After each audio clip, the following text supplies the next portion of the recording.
and welcome to video 3. So let's recap on what we've done so far and what we're going to do today. So video 1, we looked at static poses, about being able to put a character into your body but being still with it. Video 2, we started moving around as our characters and exploring the space and how we walked as that character.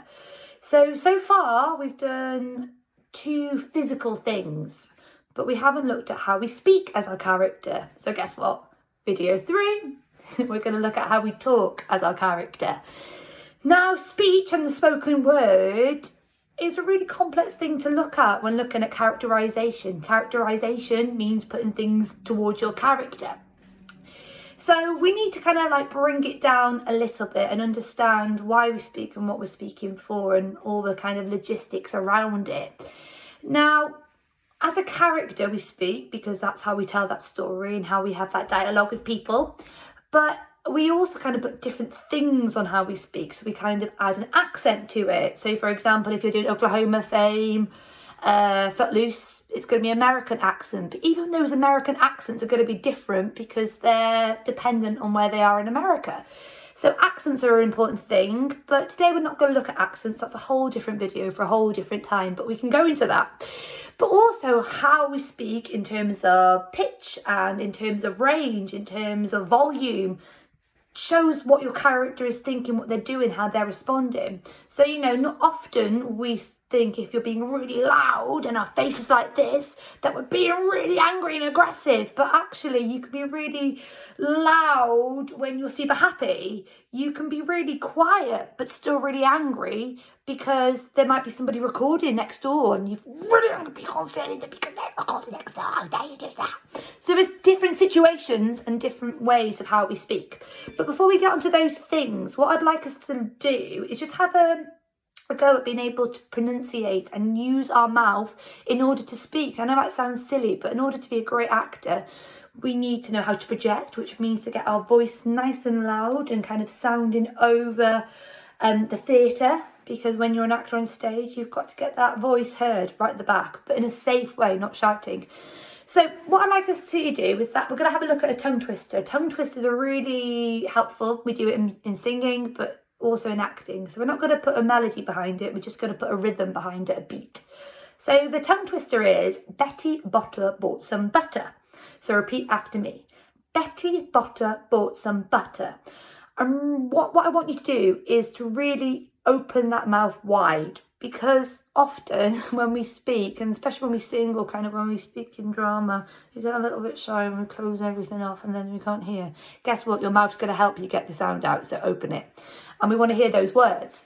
So Betty Botter bought some butter. 1, 2, 3, and Betty Botter bought some butter.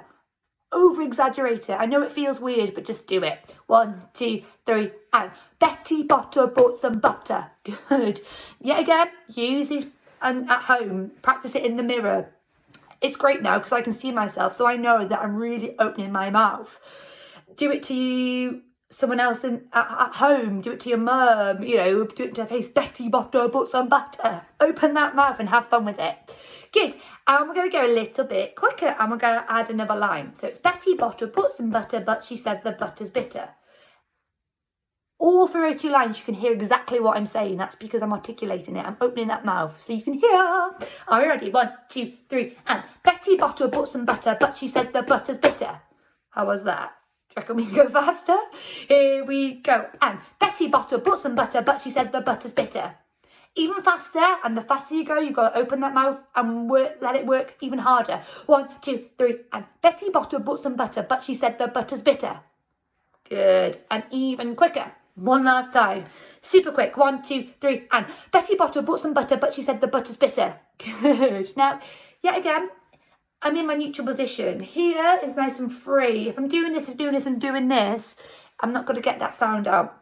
We use our diaphragm. We use our diaphragm in singing, which I'm sure all your wonderful singing teachers at Theatretrain have gone through. And you can have a look on internet about how to use our diaphragm. But it's really important in drama as well. Our tummy is going to get that sound out. Good.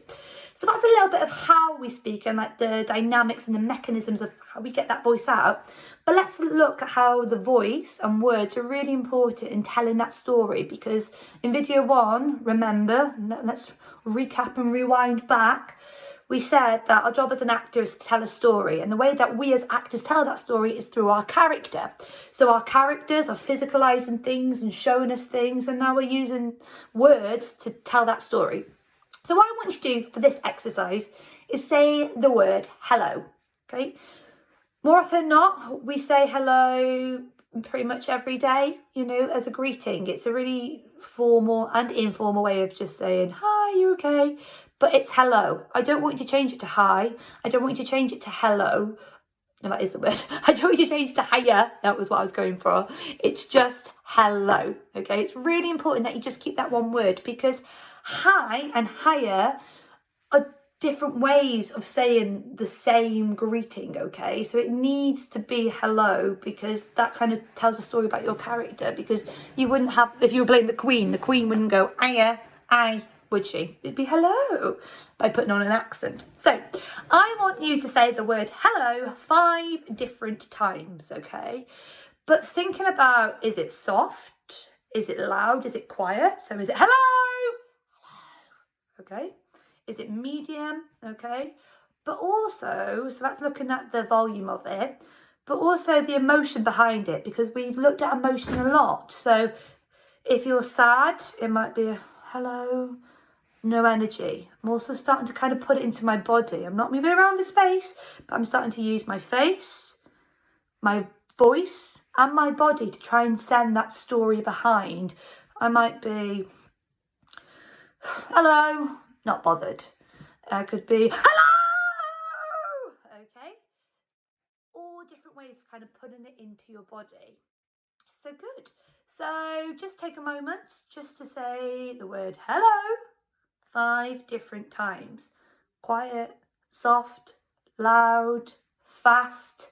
Think about rhythm, think about pace, think about dynamics, think about volume, think about your emotions. All this through speaking tells a story.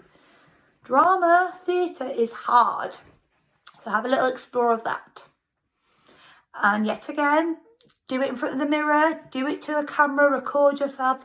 The best way to kind of see if you're telling that story is by looking at yourself. And I know that for most actors, we hate that, but please record it and send it to us. We'd love to see you just doing your different characters.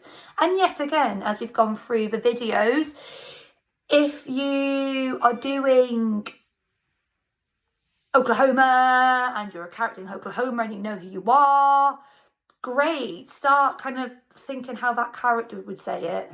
If you've created your own character, and you could create your own alien called Billy Bobbly.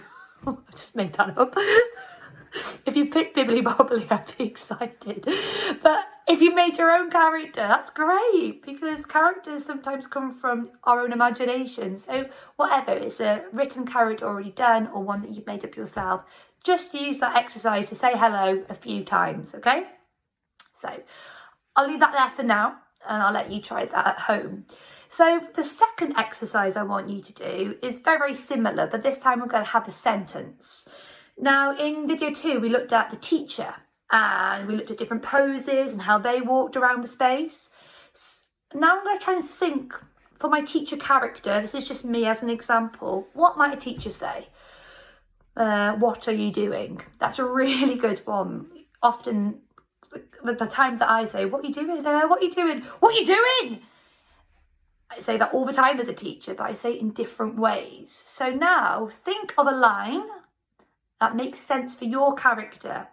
Now I want you to make it up. So if it is a scripted character in Oklahoma fame, Robin Hood, Footloose, for now, push that away.